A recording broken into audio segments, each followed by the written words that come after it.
parler des objectifs de cette présentation-là, de l'expérimentation. On va aussi vous parler des motivations de l'expérimentation, pourquoi on est rendu là, puis pourquoi on a fait tout ce qu'on a fait. On va glisser un petit mot sur la formalisation du processus, donc pourquoi on a choisi l'ADI, puis qu'est-ce que le ADI. Mais là, je vois que le public devant lequel on est aujourd'hui, sûrement que vous le connaissez, ces modèles-là, que vous l'avez déjà appliqué. Donc, on ne va rien vous apprendre. Mais on va vous apprendre aujourd'hui, c'est comment l'appliquer d'une manière pratico-pratique pour développer du matériel didactique ou pédagogique. Avant de commencer, on va faire aussi un aperçu des dispositifs qu'on a développés, parce qu'il y a 2 dispositifs qu'on aimerait vous présenter. Et on va aussi vous parler du guide d'accompagnement qui va permettre aux utilisateurs d'appliquer le modèle ADI pour faire leur propre contenu. Ensuite, on va aller regarder la démarche ADI étape par étape, en vous montrant comment on a appliqué les différentes étapes dans les projets qu'on a développés avec Jessica. Et à la fin, on va faire une petite conclusion, puis des données par rapport à quoi retenir, par rapport aux personnes étudiantes, des personnes enseignantes et des considérations diverses. Donc, les objectifs d'aujourd'hui, c'est tout simplement, à la fin de cette présentation-là, puis de nos discussions, on espère que vous allez comprendre la démarche qui a été appliquée et qui a mené à la création de 2 dispositifs qui vont être présentés. La deuxième, c'est identifier les possibilités d'utilisation des applications de l'intelligence artificielle générative et des outils pédagogiques numériques très connus. Et le troisième objectif était de découvrir un guide d'accompagnement conçu pour soutenir cette conception-là et la production autonome des matériels pédagogiques. Donc, Jessica, je te cède la parole parce que là, tu vas nous parler sur les motivations de l'expérimentation. Donc, c'est à toi de jouer. C'est parfait. Mais merci à tout le monde d'être là. Et donc, on voulait commencer par vous expliquer un petit peu. Moi, je suis enseignante d'espagnol à l'école de langue à l'UQAM. Et parmi les cours que je donne, c'est l'espagnol 1000.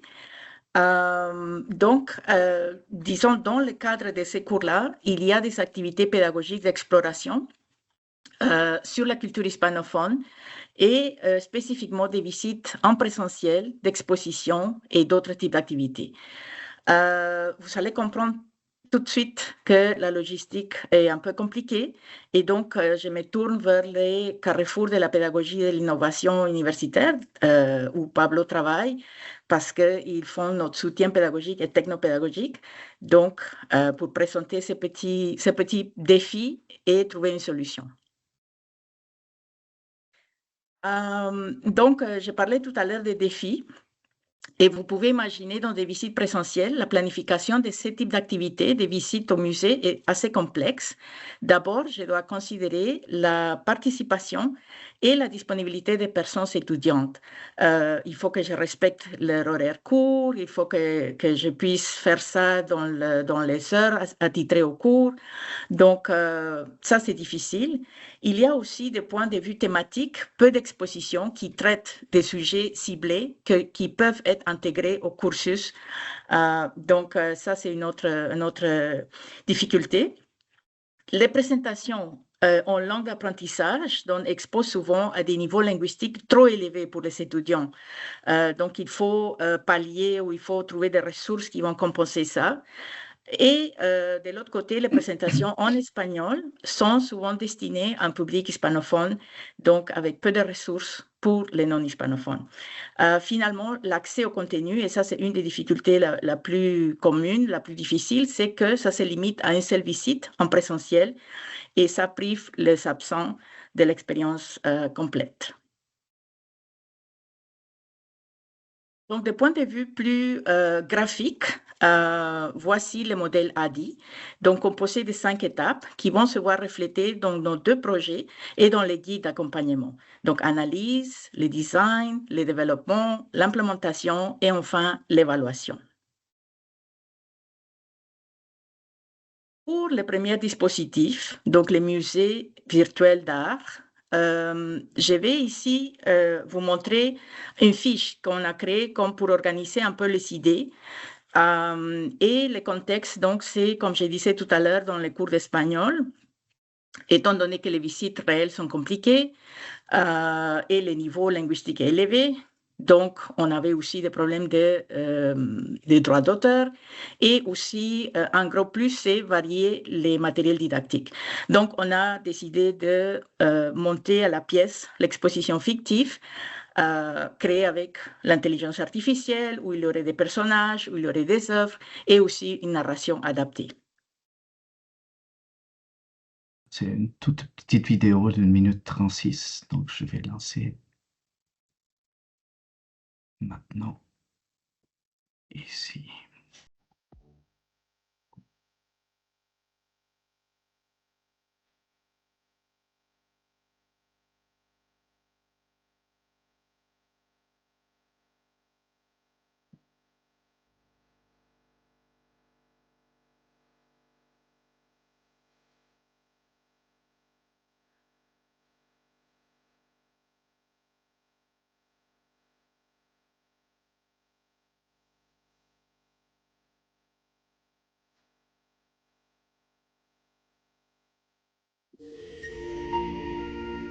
Hola, soy María Lía Iguarán, nacida en la esencia pura y natural del Chocó, mi tierra natal en Colombia.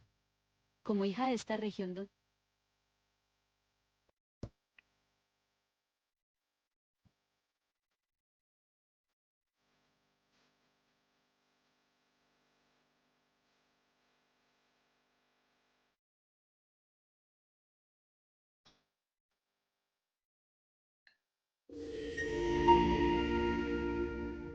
Me he fijado en que cada una de tus obras presenta dos figuras.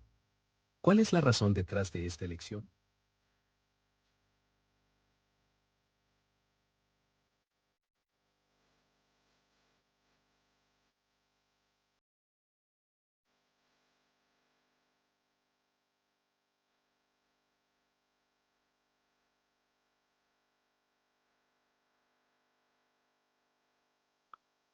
Voilà pour la première, puis je te laisse continuer, Jessica, avec le deuxième dispositif. Ah, attends, voilà. Oui. Donc ça, c'était le musée d'art virtuel et le deuxième dispositif que nous voyons ici. Encore une fois, on a créé une petite fiche pour décrire, disons, qu'est-ce qu'on voulait faire. Et il s'agit d'une foire gastronomique comme levier pour développer la sensibilisation interculturelle. Un lexique spécialisé, donc qui est traité dans d'autres cours d'espagnol, à l'UQAM toujours. Et donc, on a utilisé les IA pour créer 5 chefs fictifs différents du parti du monde hispanophone. Mais c'est ce que j'aime beaucoup et bon, après on va voir le petit aperçu, c'est que c'est très interactif et aussi il traite de 5 pays différents et donc 5 accents d'espagnol très différents et le tout complémenté avec d'autres activités pédagogiques. Merci. Donc, on va faire la même. On a préparé la petite capsule. Pourquoi on a fait ça? Parce qu'on voulait souvent ce qu'on on avait du mal à expliquer en mots, c'était de montrer le résultat final avec tout le processus qu'on a suivi. Donc, depuis un certain moment, quand on présente ces projets-là, on va d'abord regarder les dispositifs et ça donne une bonne idée de ce qu'on a produit à partir du modèle ADI. Donc là, on va regarder la deuxième.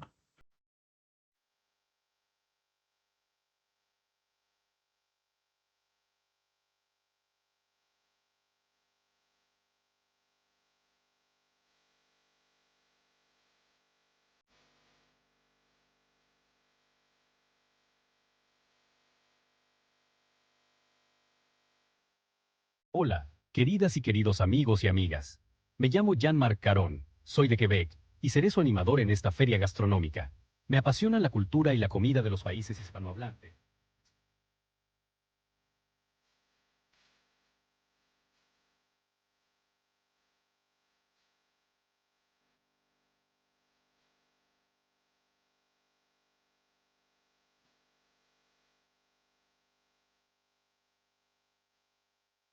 Contar donde los estudiantes en Montreal pueden disfrutar de un buen asado uruguayo.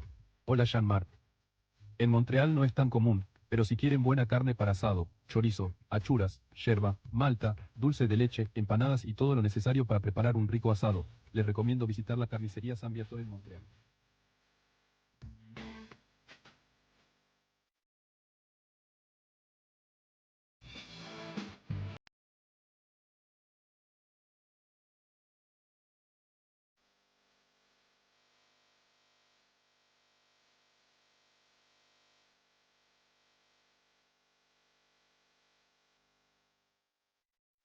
Voilà. Donc, on va passer à la diapositive suivante. Et là, c'est moi qui va reprendre la parole.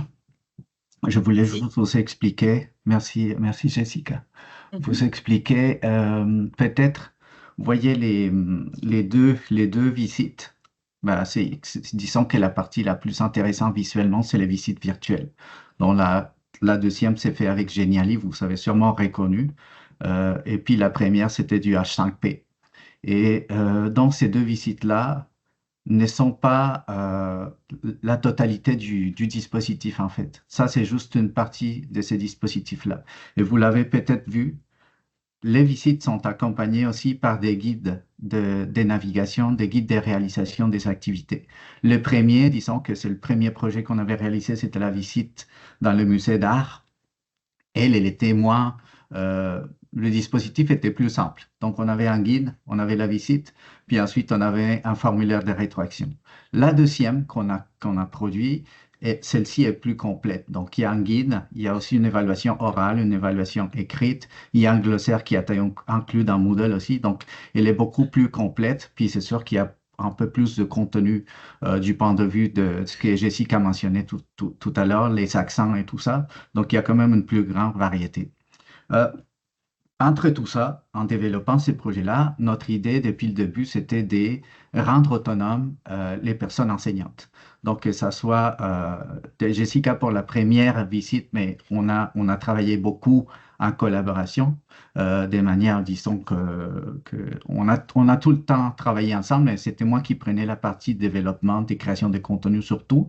Pour la deuxième, ce qu'on a essayé de faire, c'était de documenter ce que j'avais fait et d'accompagner un peu moins le travail de Jessica. Je pense que c'est quand même une partie, tu en as pris un peu plus dans le deuxième projet, Jessica, mais je pense que pour un troisième, si jamais on en fait un troisième, tu seras encore plus autonome parce que là, on a créé, en profitant de ces deux projets-là, on a créé un guide d'accompagnement pour la création des dispositifs de ce type-là. Et dans ces guides-là, ben, on va montrer tout ce qu'on a fait étape par étape. Donc, qu'est-ce qu'on a fait à l'analyse? Qu'est-ce qu'on a fait au design, développement, implémentation, évaluation? Donc, on va montrer tous ces détails-là.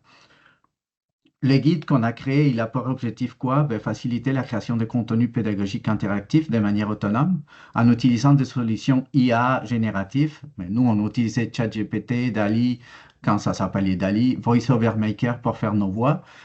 Aussi, ces guides-là, ils permettraient de proposer des alternatives créatives pour surmonter des contraintes techniques et logistiques comme celles que Jessica a eues dans le cas de ses cours. C'est qu'il y a une difficulté par rapport aux visites présentielles et là, on essaye de contourner ça puis de faire des visites virtuelles de ce type-là. Et finalement, bah, le guide a comme idée accompagner chaque étape du processus ADI. Donc, vous voyez ces trois choses-là. Le premier dispositif, la visite du musée. Le deuxième, la visite gastronomique. Et puis, la fin de ce procès-là, de ce processus-là, c'est le guide d'accompagnement qu'on a créé pour les personnes utilisatrices qui aimeraient faire la même chose que ce qu'on a fait dans le contexte du projet des Jessica. Donc, je vais aller tout de suite avec les différentes composantes. Je sais que vous, c'est les gens qui sont avec nous, vous connaissez sans doute ces modèles-là, donc je ne vais pas m'attarder. Qu'est-ce qu'on fait dans l'analyse pédagogique? Ce que je vais essayer de vous montrer, c'est comment on a transféré ça, puis comment on a traduit tout ce qu'on a fait dans un guide d'accompagnement. D'ailleurs, je voulais quand même remercier notre collègue Myriam Bensala. Je ne sais pas si elle est toujours dans la salle, parce qu'elle, elle nous a accompagnés dans cette étape-là pour créer le guide, puis elle nous a donné un grand coup de main pour avoir le résultat visuel, puis les structures du guide tel qu'il est aujourd'hui. Donc, merci Myriam. Là, je ne te vois pas, mais je sais que tu es là, puis je tenais à te remercier. Je sais que Jessica aussi. Euh, Absolument. dans l'étape analyse technopédagogique, ben, vous le savez bien, là, dans le cas de Jessica, dans le cas des cours de Jessica, c'est ce qu'on a fait, c'est qu'on a défini les compétences linguistiques. C'est des cours de langue, donc dans ces cas-là, on définit ces compétences-là en fonction des objectifs du cours d'espagnol. On a identifié également les niveaux des langues des personnes étudiantes. Donc, vérifier qu'est-ce qu'on avait comme cible. Est-ce que c'était un niveau A2, un B1? Donc, on a déterminé tout ça. Ensuite, on a déterminé aussi les possibilités, les limites de nos différents outils des outils que nous, on utilise. On voulait savoir jusqu'à où on pouvait se rendre, hein, s'il fallait qu'on prenne de nouveaux outils. C'est sûr qu'on a une expertise en Moodle, H5P, c'est des outils des bases comme PowerPoint, parce que vous allez voir, on utilise PowerPoint là-dedans, des outils vraiment basiques. Et on a déterminé quel outil on devrait apprendre, quelles connaissances on devrait développer aussi en tant qu'équipe. Et finalement, on a identifié les contraintes liées à la gestion des droits d'auteur pour notre contenu aussi, puis au moment de la production de ces contenus-là. Donc, je vais vous montrer le guide. Le guide, on l'a développé également avec H5P. Avec un outil qui est, je pense, c'est le livre interactif, si je ne me trompe pas. Donc ici, je vais me mettre un écran complet. Et là, vous voyez, on a le guide d'accompagnement, les objectifs de ces guides-là, à qui s'adresse les guides, pourquoi l'intégrer l'intelligence artificielle et comment utiliser ces guides-là. Donc, on va expliquer, on va mentionner les objectifs que je vous ai partagés tout à l'heure. Et ici, à gauche, on a toutes les étapes. Donc, étapes d'analyse, design, développement. On va rentrer rapidement tout à l'heure dans ces étapes-là. Et les structures est souvent la même. C'est que quand on va dans l'étape d'analyse, on a la présentation des objectifs de cette étape-là. Et ensuite, on a segmenté ça en petits sous-étapes ou sous-sections. Donc ici, on a la première qui concerne la définition des objectifs, l'alignement avec les objectifs du cours, le besoin pédagogique. Qu'est-ce qu'il faut faire à chaque étape, à chaque sous-étape également? Donc, identifier les besoins. C'est quoi les caractéristiques démographiques et académiques de mon public cible? C'est quoi l'analyse des préférences d'apprentissage? Ici, contraintes techniques, technologiques, tout ce que j'ai mentionné tout à l'heure, c'est quelque part concrétisé dans ces guides-là. Puis on fait étape par étape, on essaye de guider la personne pour qu'elle tienne compte de tous ces éléments-là qu'il faut faire au moment de l'analyse. À la fin de chaque étape, on va trouver aussi des listes de vérification de ce type-là. Donc on dit, est-ce que tu as identifié les objectifs? Oui. Identifier les besoins? Tu as prévu les enjeux et les défis. Donc là, on essaye de faire un rappel de tout ce qu'on aura fait jusqu'à maintenant pour l'étape. Il faut savoir que chaque étape, on ne la fait pas en 30 minutes. Donc, le guide est là pour accompagner sur une longue durée. C'est des projets, nous, avec Jessica, ça fait 2 ans qu'on travaille. Le premier projet, ça nous a pris 1 an. Le deuxième, ça nous a pris un peu moins de temps parce qu'on était mieux rodés, puis on savait où on allait, on avait une meilleure idée. Donc là, c'était 6 mois. Et aujourd'hui, si on voulait relancer un nouveau projet, puis que Jessica part une nouvelle visite comme ça, peut-être ça va prendre 3 mois, puis là, elle sera accompagnée, puis elle serait plus autonome parce qu'il y a le guide qui est là. Et vous voyez là, ces listes de vérification-là, on a ajouté aussi des petits documents à télécharger. Donc, si je vais là, je pourrais aller, mais peut-être que je vais perdre le partage. Ça va simplement me télécharger une fiche. Donc, je ne vais pas m'arrêter là. Et pour terminer, les résultats attendus. Et selon les étapes, on peut avoir des modèles qu'on va fournir pour que la personne puisse partir de quelque chose. Donc ici, dans ces cas-là, c'est un modèle des tableaux d'analyse. Donc dans ces tableaux-là, elle va trouver des choses à rentrer qui vont faciliter un peu la démarche d'analyse qu'elle va devoir suivre. Donc je vais retourner à la présentation parce qu'il ne faut pas trop que je m'attarde sur les détails de chaque étape. Donc ensuite, le design. Donc, vous les avez sans doute aussi. Là, c'est la question de la scénarisation du dispositif. Donc ici, on va déterminer quelles sont les composantes générales. On va déterminer les structures et les scénarios de la visite. Est-ce qu'il y a une salle? Est-ce qu'il y a 2, 3, 4 personnages? C'est quoi l'histoire? C'est quoi le sujet? On fait aussi un scénario du guide de visite. Donc, dans ces scénarios-là, on va déterminer chaque élément de la visite. On dit, OK, le personnage s'appelle Pablo. Il est d'origine colombienne et il va préparer une soupe de spécialité colombienne. Bon, voilà, ça, c'est l'histoire. Puis, on va tout mettre là-dedans. Aussi, on va préparer nos requêtes. C'est-à-dire qu'on va dire, parce qu'on va produire du contenu avec l'intelligence artificielle générative. Donc, dans ces scénarios-là, on prépare déjà nos requêtes pour savoir ce qu'on veut obtenir, puis qu'est-ce qu'on va obtenir avec l'utilisation de l'IAG. Et on finit par déterminer aussi les éléments relatifs à l'évaluation. Donc, comment on va intégrer les dispositifs, puis comment on va l'évaluer. Je ne vais pas aller dans les guides, mais vous l'avez compris, les structures est la même. Je ne vais pas rentrer là, mais par contre, je vais rentrer peut-être à ce niveau-là. Parce qu'il y a quelque chose d'intéressant dans les guides au niveau du développement des contenus. Donc, dans les guides, ça va être la même structure. Là, je vais vous dire rapidement qu'est-ce qu'on a fait ici quand on parle de développement, mais c'est la création du contenu.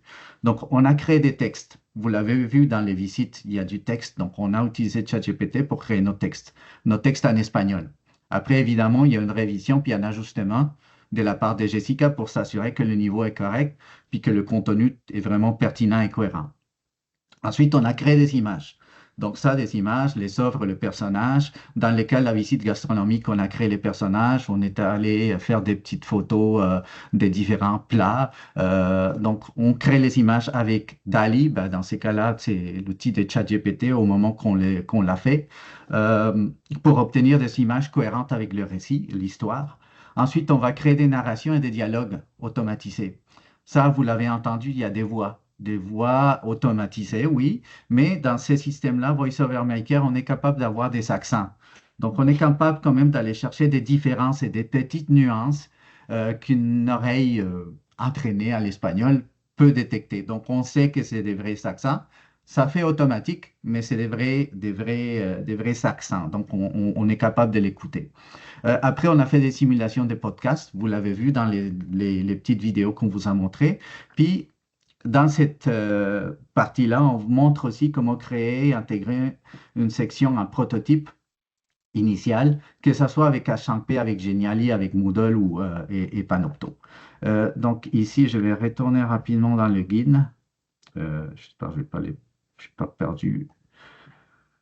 Et je vais vous montrer ce qu'au niveau de cette étape-là, dans les développements, on a aussi créé des petites capsules vidéo assez détaillées qui vont expliquer, là je me perds dans mes affaires, donc des capsules de ce type-là. Donc, par exemple, ici, je suis dans l'étape des productions de la narration pour une personne ressource, que ce soit avec une licence institutionnelle ou une ressource dédiée au projet. Donc là, on a la procédure à l'écrit, mais aussi on a créé des capsules pour chaque étape où on va montrer, je vais passer rapidement là-dedans.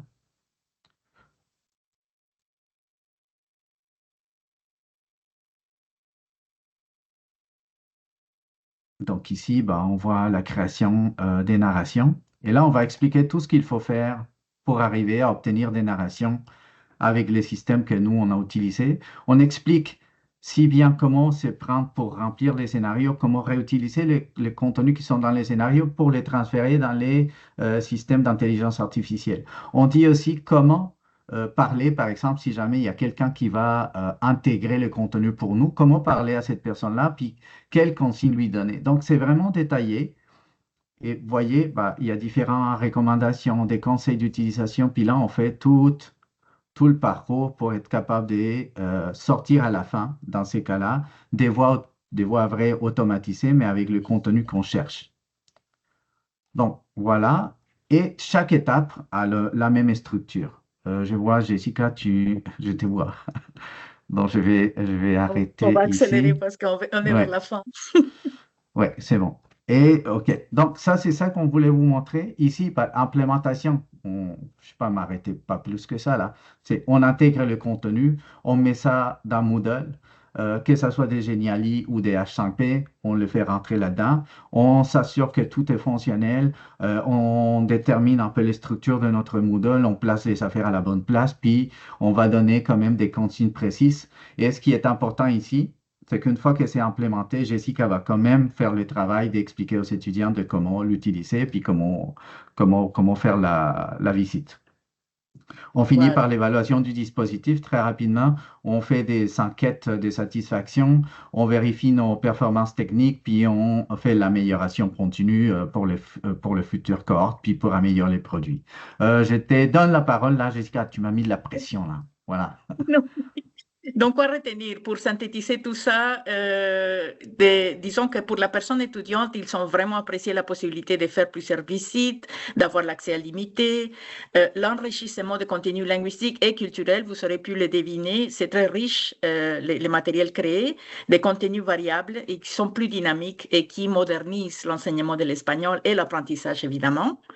Et des points de vue enseignantes, évidemment, le but ultime, c'est que les enseignants puissent être autonomes et qu'ils puissent transférer ces connaissances-là à d'autres applications, à d'autres projets, en utilisant tous ces guides exhaustifs dont Pablo nous a montré tout à l'heure. Donc, la création des expériences immersives et de diversifier les approches pédagogiques, je crois que c'est un gros plus pour l'enseignement en 2026. Voilà. Enfin, on voulait seulement rappeler des principes et des opportunités, donc la valorisation pédagogique, l'accessibilité élargie, donc accès à tous, inclusif, créativité, flexibilité, parce qu'on a travaillé la lecture, les sons, les personnages. Enfin, nous trouvons que ça fait les tours un peu de moderniser l'enseignement. Tu peux passer à la prochaine. Voilà, la pertinence pédagogique, parce que ça rentre très bien dans les objectifs du cours. Transparence vis-à-vis des apprenants, donc informer clair les étudiants qu'il y a certains cercles et dialogues qui ont été créés à l'aide de IA. On ne veut pas supplanter ou dire que c'est d'autres choses. Et la question d'éthique et équité. Éviter la représentation stéréotypée, la protection des données, évidemment,